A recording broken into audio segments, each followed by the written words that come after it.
이제 하나님이 여기 온 나에게 뭔가를 해주실 거야. 막 이런 설레임들이 서로에게 있는 거죠. 아무 일도 안 일어나요.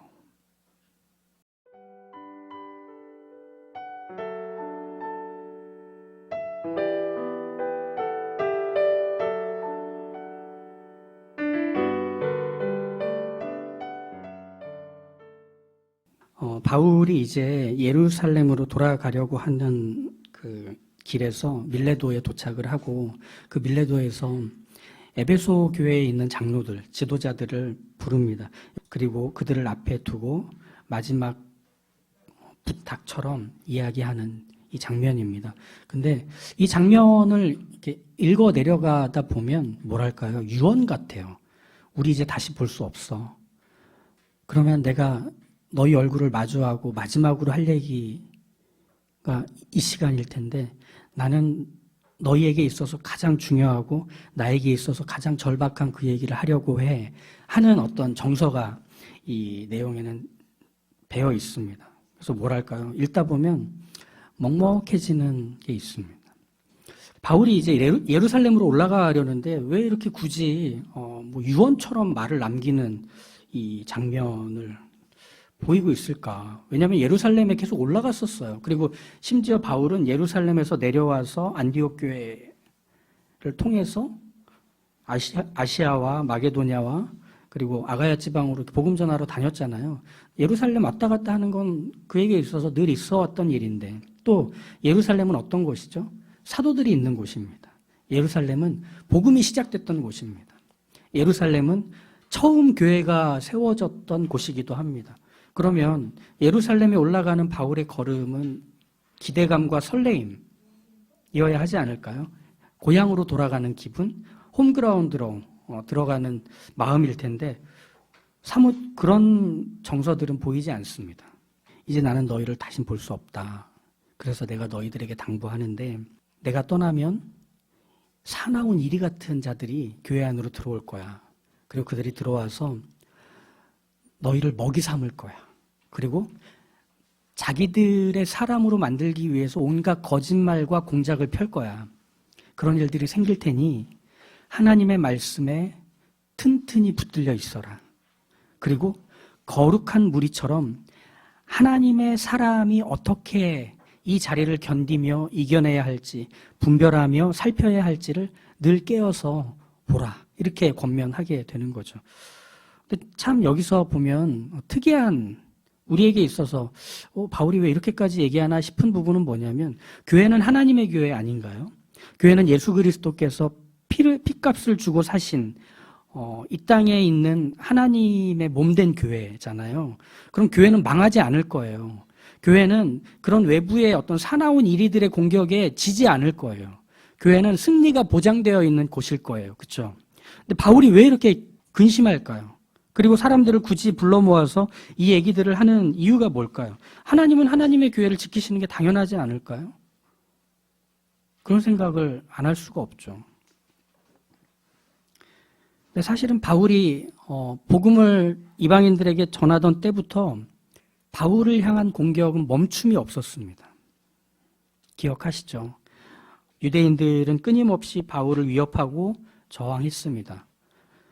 광주리에 실려 도망을 치는 일들부터 시작해서 돌에 맞아 죽는 일까지 수시로 생명의 위협을 받는 일들은 바울에게 있어서 복음을 전하는 걸 멈추지 않는 한은 계속되어 왔습니다. 그것은 뭐냐면 이 땅에 있는 교회는 바울이 복음을 전할 때마다 겪었던 위협과 저항을 끊임없이 맛볼 수밖에 없고 거짓말과 공작과 찾아 들어와서 교회를 쪼개놓는 일들은 멈춤이 없을 거라는 겁니다. 왜? 교회가 세상 속에 있기 때문에. 하나님을 거부하고 하나님과 상관없이 살아가려는 세상 속에 교회가 있기 때문에 교회는 그런 공격 앞에서 늘 노출되어 있다는 것입니다. 바울이 함께 있을 때는 뭐 그런 문제가 없었을까요? 아니요, 있었죠. 그래서 고린도 교회에 고린도 전서를 보내기도 하고 갈라디아서를 갈라디아 교회에 보내기도 하는 그런 일들이 생길 수밖에 없는 것은 끊임없이 교회를 향해 찾아 들어오는 거짓 선생들 그리고 가짜 복음을 들고서 그게 진짜인 양 말하고 있는 선지자들과 또 교회의 가짜 지도자들의 등장은 멈추지 않았기 때문입니다. 그들은 늘 교회 안으로 들어오는 거죠. 이제 바울이 떠납니다. 3년 동안 눈물로 그리고 땀으로 피로 다져놓은 이 에베소 교회 성도들과 이별을 해야 합니다. 그러면 그들에게 해 주어야 하는 말은 무엇이냐면 내가 그동안 가르쳤던 예수 그리스도의 교훈과 그 행하신 일들 그리고 이 복음의 내용들에 끊임없이 너희들 사이에서 배우고 가르치는 일에 힘써라. 그것을 열심히 공부해라. 그리고 서로를 그 말씀 앞에 세워주는 일을 중단하지 말아라. 이렇게 말할 수밖에 없는 거죠. 그런 면에서 보면 바울 한 사람이 에베소 교회 장로들, 지도자들에게 하는 얘기와 그리스도인들로서 우리가 가져야 되는 이 세상 속에서 살아가는 또 교회로서 우리가 살아가는 우리의 삶이라는 건 바울의 고백과 포개지는 면이 있는 겁니다. 우리는 여전히 위협과 공격 속에 있는 거죠. 예루살렘 교회의 성도들 반겨 맞을 거예요. 예루살렘 안에 사도들 바울이 찾아오면 기뻐할 거예요. 그런데 그곳은 어떤 곳이냐면 결심해야 하는 곳입니다. 그곳은 희생이 예정된 곳입니다. 죽음이 약속된 곳입니다. 바울은 모든 복음을 전하는 자리에 갈 때마다 그 마음으로 갔습니다. 보라, 이제 나는 성령에 매여 예루살렘으로 가는데 무슨 일을 당할는지 알지 못하노라. 오직 성령이 각성해서 내게 증거하여 결박과 환난이 나를 기다린다 하시나 내가 달려갈 길과 주 예수께 받은 사명 곧 하나님의 은혜의 복음을 증거하는 일을 마치려 하면은 나의 생명을 조금도 귀한 것으로 여기지 아니하노라. 바울은 그렇게 복음을 전하러 다니는 곳에서 항상 이 마음을 갖고 버텼고 견뎠습니다. 그러니까 이런 거 아닐까 싶습니다. 바울은 복음을 전하러 갈 때마다 몸과 마음의 원금을 회수할 것을 기대하지 않았던 겁니다. 그냥 거기에 다 두고 오는 마음으로 가는 겁니다. 다시 돌아올 기약을 하지 않는 겁니다. 늘 바울에게 목적지는 살아서 돌아올 기약이 없는 곳, 생명을 던져야 하는 곳이었던 거죠. 그래서 바울의 지금을 둘러싸고 있는 곳은 바로 그런 자신의 몸과 마음의 원금을 회수할 수 없는 곳으로 늘 인식하며 살 수밖에 없었기 때문에 복음을 전해야 하기 때문에 겪어야 하는 일들의 그 어려움은 늘 그에겐 당연했습니다. 그리고 배고픔, 질병, 이건 어쩔 수 없는 거였습니다. 죽음의 위협이나 감옥에 갇히는 것처럼 피할 수 없는 것들까지도 겪어야 하는 일인 양 생각하고 있습니다. 바울은 늘 그렇게 복음을 전하러 다녔던 것. 예루살렘으로 가는 걸음조차도 그 모습입니다. 그런데 우리가 여기서 오해하지 말아야 되는, 하지만 많이 오해하고 있는 부분은 무엇이냐면 바울이 이렇게 복음을 전하는 사람으로 자신의 몸과 마음의 원금을 회수할 생각을 하지 않고 늘 모든 것을 거기에 흩뿌리려고 했던 모습, 그 각오는 죽기를 마다하지 않는 각오라기보다는 자신에게 당연히 약속된 위협과 죽음보다도 크신 하나님을 기대하는 그 마음이 그 일을 하게 했던 겁니다. 자신에게 약속된 위협과 죽음보다도 크신 하나님을 위한, 하나님을 향한 그 마음이 그 자리를 갈 수 있게 했던 거죠. 이 얘기들을 이제 오늘 우리가 함께 보겠습니다. 오늘 설교가 다 못 끝나면 다음 주에 좀 이어서 하려고 해요. 내용이 너무 많아서 또 유두것처럼 누가 죽으면 안 되기 때문에 우선 위협과 죽음보다 크신 하나님을 바라볼 줄 알고 그 크신 하나님의 뜻을 위해서 살 수 있는 각오와 용기를 품었던 우리는 한 사람을 먼저 확인해 보도록 하죠. 그것이 바울을 그 일을 할 수 있게 만들었을 겁니다. 누구냐? 예수님입니다. 요한복음 12장 24절에서 28절을 한번 찾아보시죠. 예수께서 대답하여 이르시되 인자가 영광을 얻을 때가 왔도다. 내가 진실로 진실로 너희에게 이르노니 한 알의 밀이 땅에 떨어져 죽지 아니하면 한 알 그대로 있고 죽으면 많은 열매를 맺느니라. 자기의 생명을 사랑하는 자는 잃어버릴 것이요 이 세상에서 자기의 생명을 미워하는 자는 영생하도록 보존하리라. 사람이 나를 섬기려면 나를 따르라. 나 있는 곳에 나를 섬기는 자도 거기 있으리니 사람이 나를 섬기면 내 아버지께서 그를 귀히 여기시리라. 지금 내 마음이 괴로우니 무슨 말을 하리요. 아버지여, 나를 구원하여 이때를 면하게 하여 주옵소서.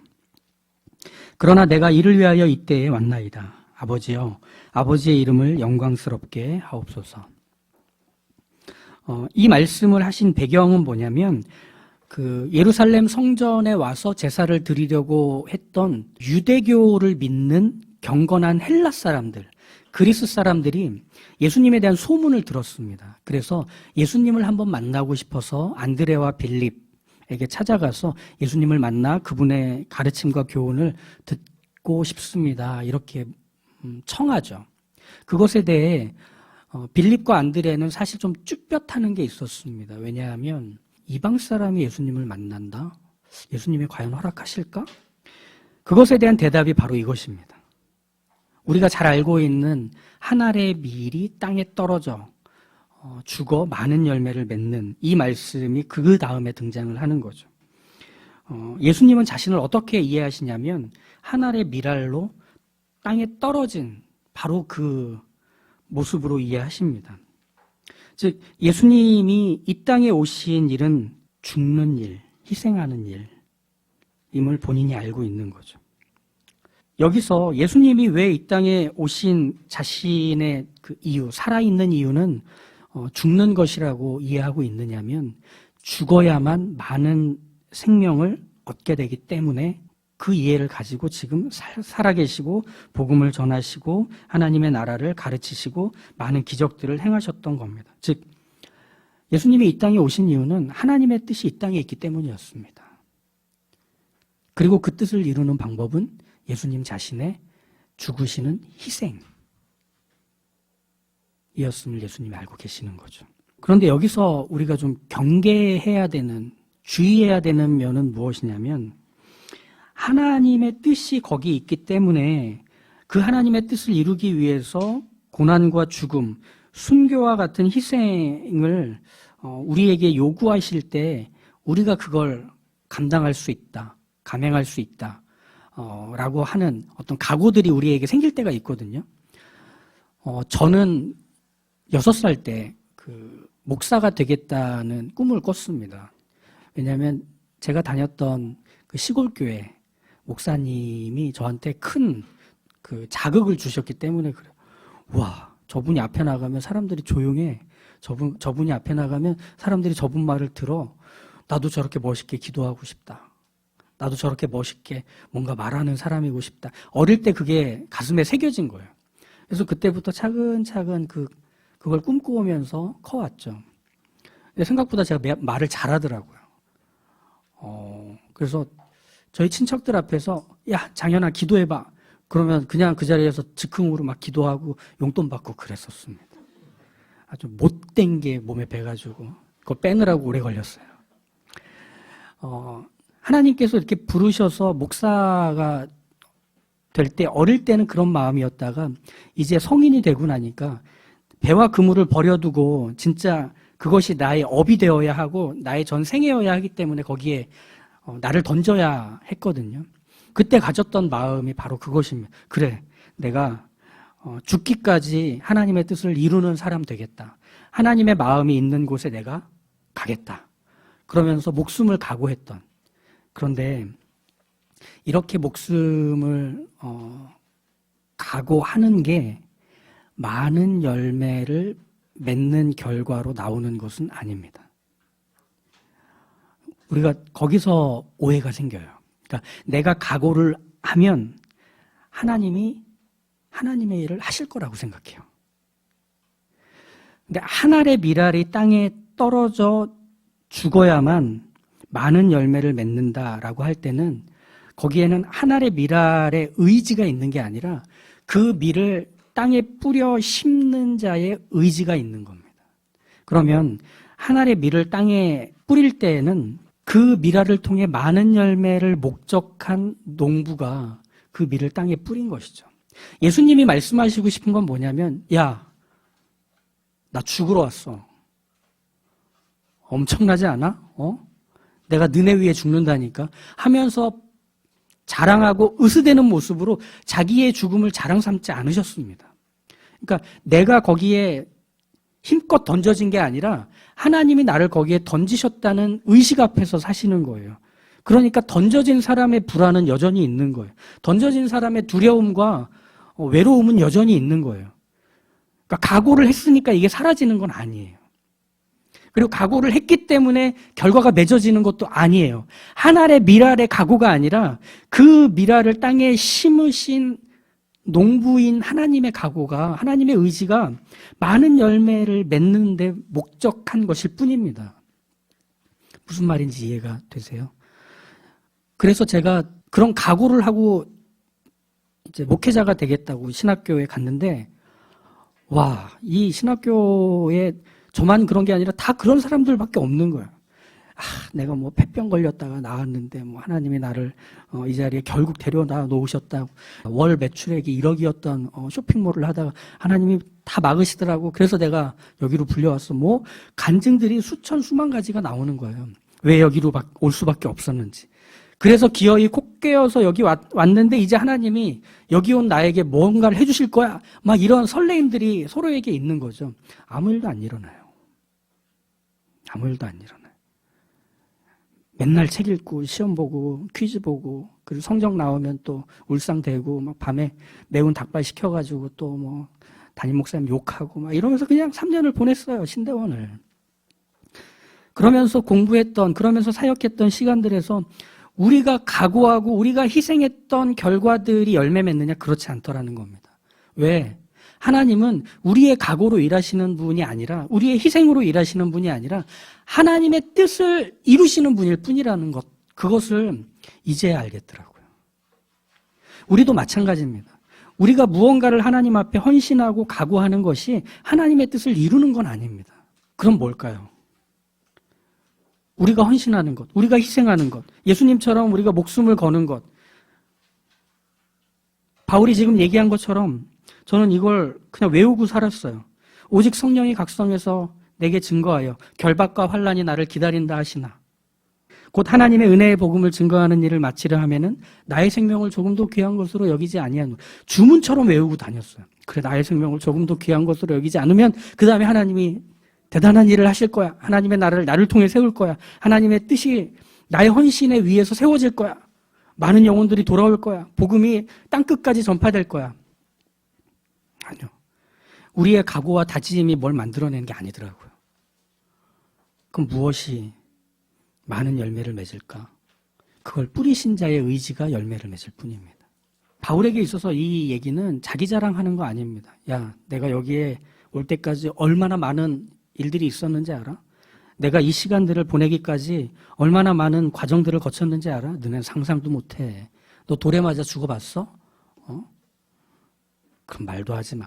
이런 얘기를 하기 위해서가 아닙니다. 나를 돌에 맞아 죽은 자리에서 다시 일으키시는 하나님의 의지는 어떠한가? 내가 부끄럽게 다 큰 어른이 광주리에 실려가지고 성벽에서 달아내려져서 꽁무니를 빼고 도망가던 그 모습을 통해서도 하나님이 복음을 전하시려 했던 그 의지는 과연 어떠한가?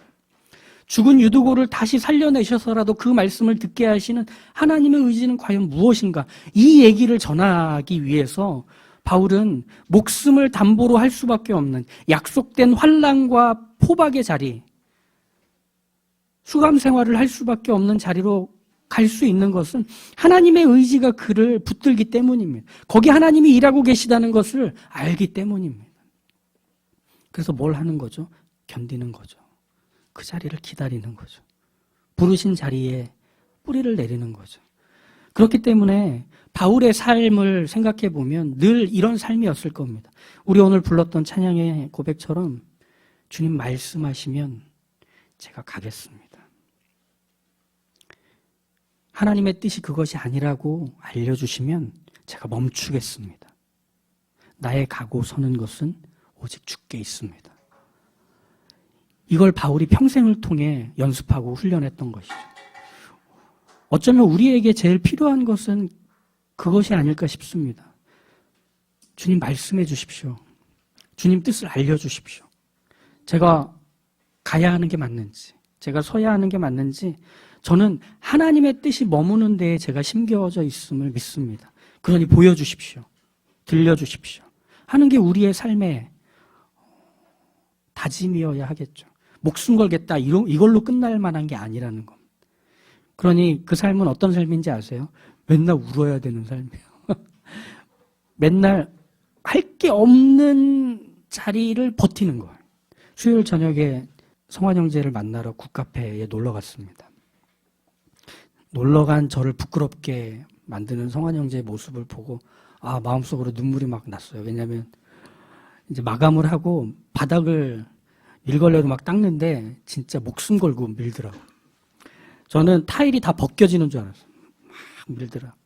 그렇게 정리하고 설거지하고 다 마무리한 젖은 손을 씻으면서 이제 하루가 끝났다는 표정으로 저와 함께 고기 먹으러 갔는데, 그게 우리 현실이에요. 누가 대신 살아주지 않는 현실. 그걸 치우지 않으면 그냥 그대로 냄새나게 돼버리는 현실 우리가 살아요. 누구의 엄마로, 누구의 아빠로, 그리고 누구라는 이름이 붙여진 그 지독한 삶을 내 걸로 여기며 살아요. 그게 우리 아닙니까? 그런데 그 자리에 우리를 심으신 하나님은 뜻이 있으신 겁니다. 시편 126편에서 보면 이런 내용이 담겨져 있어요. 우리가 잘 아는 고백인데, 눈물을 흘리며 씨를 뿌리는 자는 기쁨으로 거두리로다. 울며 씨를 뿌리러 나가는 자는 반드시 기쁨으로 그 곡식단을 가지고 돌아오리로다. 우리 이 시편을 어떻게 이해하냐면, 수고하고 애쓴 사람에게 보상하시는 하나님의 은혜로 이해를 해요. 그런데 이 시편은 제 별명이 이렇게 돼 있어요. 포로로 끌려갔다 돌아온 사람들의 노래입니다. 무슨 말일까요?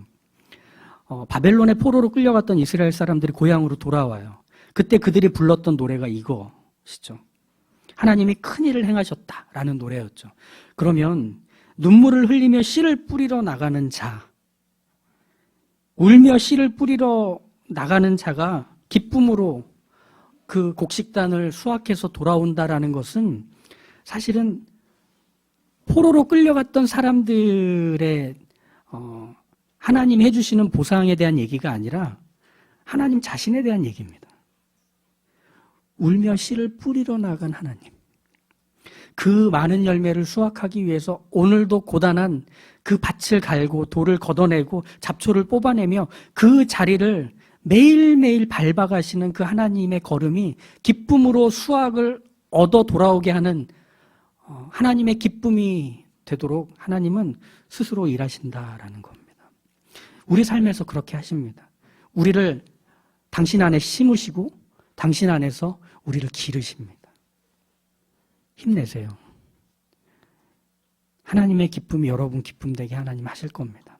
하나님의 의지가 멈추지 않으시기 때문에, 하나님의 의지가 단념하지 않는 의지이기 때문에 여러분 그 기쁨에 동참하실 겁니다. 바울의 현실은 두려움이고 외로움이었을지 몰라도 그것이 기어이 하나님의 의지를 믿는 사람의 두려움과 외로움이었다면 할만하지 않을까요? 하나님 거기 일하고 계시다면 할만하지 않을까요? 그러니까 하나님께 물으십시오. 죽음을, 희생을 각오하면 그 다음부터 편해지는 건 아닐 겁니다. 하지만 하나님이 기억하십니다. 하나님 감사합니다. 그 은혜와 사랑이 내 것 되게 하심을 감사합니다. 어려움이 없고 염려와 불안이 없으면 어쩌면 우리는 하나님에 대한 기대도 함께 내다 버린 것일 수도 있습니다. 우린 어려움과 공경 속에서 또는 우리에게 주어진 책임의 무게에 짓눌린 자리에서 하나님을 찾습니다. 그곳에서 하나님을 부릅니다. 하나님이 아니시면 내 삶인데도 내가 짊어질 수 없어. 목이 쉬어라 하나님을 찾습니다. 그 탄식과 한숨이 우리의 삶에서 노래로 바꿔지는 역사가 일어남을 믿기에 하나님 이름을 부릅니다. 도와주십시오. 하나님의 뜻이 이루어지는 자리에 저희가 심겨져 있음을 믿게 해주십시오. 하나님이 저희의 인생을 통해 많은 열매를 맺으며 하나님의 뜻을 이루시는 의지를 단념하지 않으심을 날마다 떠올리게 하시고 나의 영혼에 새기게 하시고 나의 삶에서 끊임없이 확인하게 하시고 그래서 오늘을 견디며 내일을 소망하는 세상이 알 수 없는 그 큰 믿음을 가진 하나님의 사람들로 살아가게 하여 주십시오. 하나님, 저희가 말씀해 달라고 구할 때 말씀해 주십시오. 하나님, 저희가 뜻을 알려달라고 기도할 때 뜻을 알려주십시오. 하나님, 은혜를 바라고 구하며 목청껏 외칠 때 하나님의 귀가 저희의 입술에 닿아 있음을 기억하며 하나님의 손이 저희의 삶을 붙들고 계심을 떠올리며 오늘을 소망하는 하나님의 사람들로 살아가게 도와주시옵소서. 예수님의 이름으로 기도합니다. 아멘.